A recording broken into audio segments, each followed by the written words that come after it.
Deep bows to all the organizers and everybody in attendance here today, and our guest of honor, the mayor, and everybody who is here today to join in multi-faith, multicultural gathering of all of us here. And I wanted to make a small correction about what was said about Uganda. Okay. I think it was lost in translation. But the message I wanted to give was that Uganda is, to my knowledge, and I may well be wrong, of course, stand to be corrected, but Uganda is the only country in Africa where Buddhism has been brought in by a Ugandan. Let's put it that way. Whereas we do have, obviously, Buddhism flourishes all over the world, but the normal circumstances have been that the Buddhist temples were set up to cater to expatriates living within those countries. And one of these days, if I have the opportunity, I would love to give you a little talk about Bante, the Ugandan who is doing a lot of work in local communities, in education, for children, and in particular vulnerable. And he has done this almost entirely through very selfless work, and by calling on donations, or what in Pali or Sanskrit is known as dana. So nobody is charged for anything. It's all done entirely on as gifts. So thank you very much for this opportunity. I think what I would like us to focus on in terms of Buddhist teachings today is the underlying message, which is that of impermanence of life, the impermanence of, the sort of commercial things that we tend to believe are very important to us, and where we tend to devote a lot of time and energy and resources. And none of this really is permanent or valuable in the real sense. You'll often find that around Buddhist statues, that flowers are placed to remind us that flowers have their beauty. They blossom, they're beautiful, and they will pass away and die, just like us. And so when we speak of reawakening, that brought to mind for me the whole underlying foundation, if you like, of, or at least one of the main tenets of the Buddhist philosophy of impermanence. In Buddhism, we normally would start with what we call going to the three jewels, going for refuge in the three jewels. And that is the outward manifestation, if you like, of declaring yourself to be a Buddhist.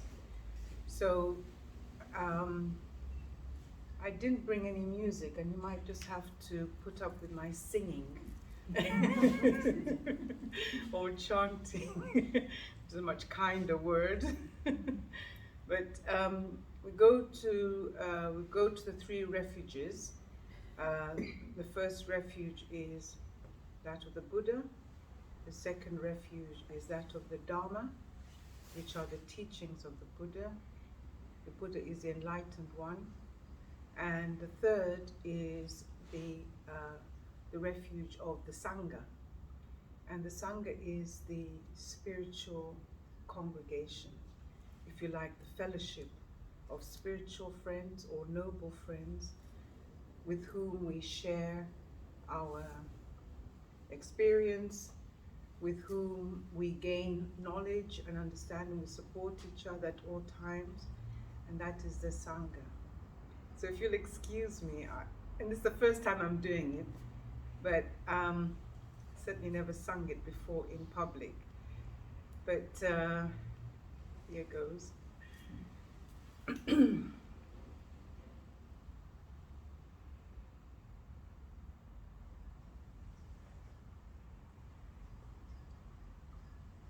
Namo Namo Nam Buddha, Namo Dhammaya, Namo Dham Sangha, Namo Nama.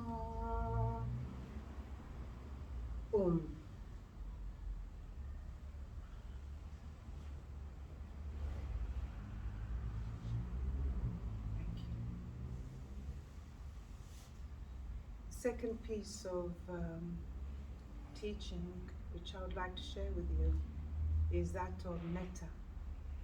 Metta means loving kindness, and as Buddhists we are encouraged at all times and in all places to share loving kindness towards all sentient beings, and that extends beyond humans, beyond all different kinds of animal life forms, to the fish in the ocean, to the plants, the flowers, every breathing sentient being has value and has meaning. There's a 5-stage meditation, if I may continue.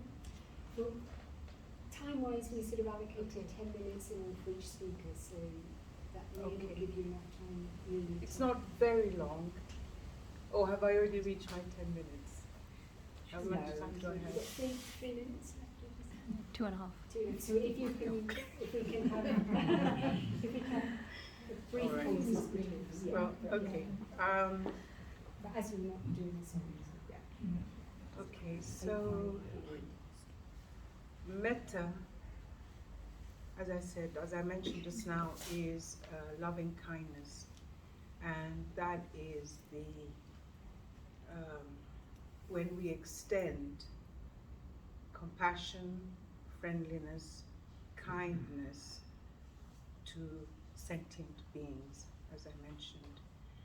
And there is my favorite devotion is the Metta Bhavana, and many people find it difficult. You'll always find Buddhists who say, "Oh, Metta Bhavana, oh, that's too difficult. Do we really have to do it?" And basically what it entails is 5 stages. The first stage is bringing metta to yourself, showing yourself loving kindness, being self-compassionate to yourself, forgiving yourself.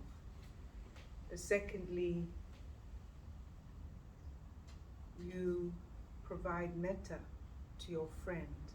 You bring to mind somebody who you love, you adore, somebody who is a good friend. The third stage of Metta Bhavana is somebody who you don't know, is a stranger. That person may well be the postman, person behind the Tesco counter, somebody who you're not familiar with. You have no hard feelings one way or the other. The fourth stage is what we call, some might call, depending on how you interpret it, is the enemy. Or to be a bit kinder or gentler is to say the difficult person. The person with whom you may well have had some misunderstanding, or for some reason you simply don't get on with them. you don't get on with them, you may want to avoid them, you sort of cross the street when you see them, and yes, somebody with whom you have difficulty. And the fifth stage is showing or providing the energy or metta or loving kindness to your town. You may even want to start with the people who live on your street, in your neighborhood, in your town or village, in your country, and you can go further and bring that metta to the world and meditate on that. And at the end, you can bring us, when I have this image, when I do the Metta Bhavana, that all of those people come together, my friend, my enemy, the person who I'm not familiar with, the whole world. We can gather together in one big hug, if you like. And I just find a lot of peace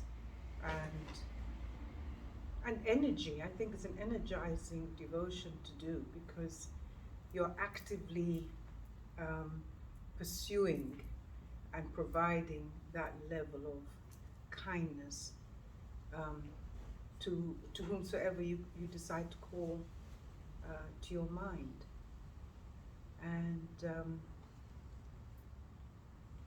if I may ask you to just close your eyes gently. We're not going to do the entire 5-stage Metta Bhavana, but simply to rest in a short meditative silence. You may wish to start with 3 deep breaths, breathing in through your nose,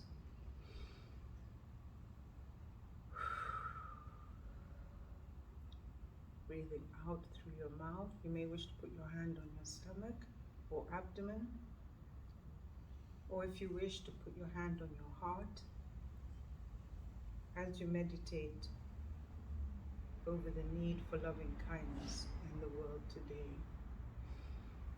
Take another deep breath. Breathe out. And finally, the 3rd and last breath.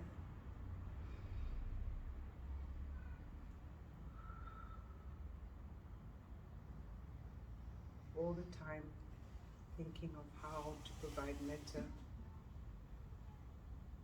to your friend, to a loved one, to people you may not know, and people with whom you have difficulty.